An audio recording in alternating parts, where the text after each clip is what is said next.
তুমি কলেজে পড়েছো এই জন্য তোমার কোরআন অশুদ্ধ না বন্ধু, হাসরের ময়দানে এটা টিকবে না, এটা টিকবে না। যত সৌন্দর্যই দেখাও তোমার যৌবন শেষ হয়ে যাবে। এ চুলের মাতবরি, প্যান্টের মাতবরি, অহংকারী, হ্যাঁ না দোস্ত, তোমার এত কত ভালো ভালো ব্যাট হয়ে ধুকতে লাগছে, সোজা হইয়া গেছে তারের মতো তোমার মাতবরি। হ্যাঁ আমি পরশুদিন বললাম না, পরশুদিন সোমবার দিন আমি পাবনা গেছিলাম, আমার পাবনা দাওয়াত ছিল। রবিবার রাতে গেছি, সোমবার রাতে আবার ফিরে মঙ্গলবার গতকাল সকাল 9টায় আসছি। তো পাবনা আসরের আগে বয়ান শেষ করে আসরের পরে এই সোমবারে পাবনা মানসিক হাসপাতালে যে পাগলখানা যেটা দেখতে গেছি। আমারে বিশেষভাবে অনুমতি নিছে, ভিতরে এমনি ঢুকতে দেয় না সবাইরে, বলে টলে অনুমতি নেওয়াইছে আমার জন্য।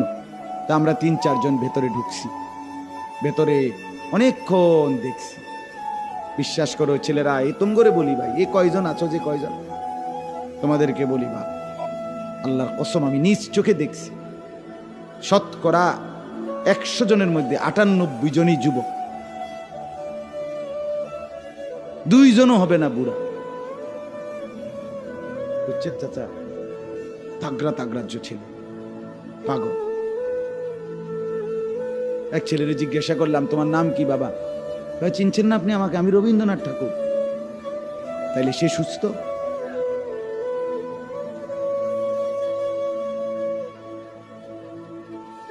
কিসের অহংকার করছো? কতদিন হয় নামাজ পড়ো না, কত নারী দেখলে, কত উলঙ্গ ছবি দেখলে, মোবাইলে নাচ গান দেখলে শখ মিটবে? কত লক্ষ মহিলাকে দেখলে তোমার তৃপ্তি হবে? বলো ভাইয়া, এই চুল কতবার কত দিকে কাটলে সুন্দর হবে? বলো। দুশ্মন তো তোমার স্থির হতে দেয় না, 3 মাসে 2 মাস পর পর তোমার ডিজাইন বদলায় দেয়। তোমারে কখনো ভীমরুলের মতো, কখনো খরগোশের মতো, কখনো সজারুর মতো, কখনো কচ্ছপের মতো, এক এক সময় তোমারে এক এক আজব আজব প্রাণীর মতো বানায়। বলেন আমাদের ছেলেদের ভবিষ্যৎ কি? আমাদের এই তাগড়া জওয়ান ছেলেদের ভবিষ্যৎ এটা কোনো সুস্থ স্বাভাবিক চুল হইল? একদম এদিকে কাইটা সাপ কইরা মাঝখান দিয়া পাখির বাসার মতো চুল রাখা, ঠিক কি? মাথা নামাইও না দোস্ত, আমি দেখছি দোস্ত, মাথা নামাইলাম,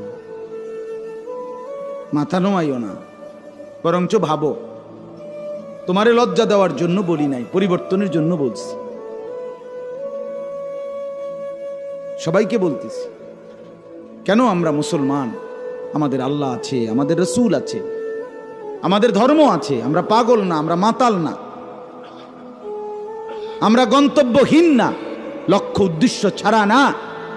আমাদের এখান থেকে জন্ম থেকে শেষ পর্যন্ত আমাদের ঠিকানা আছে।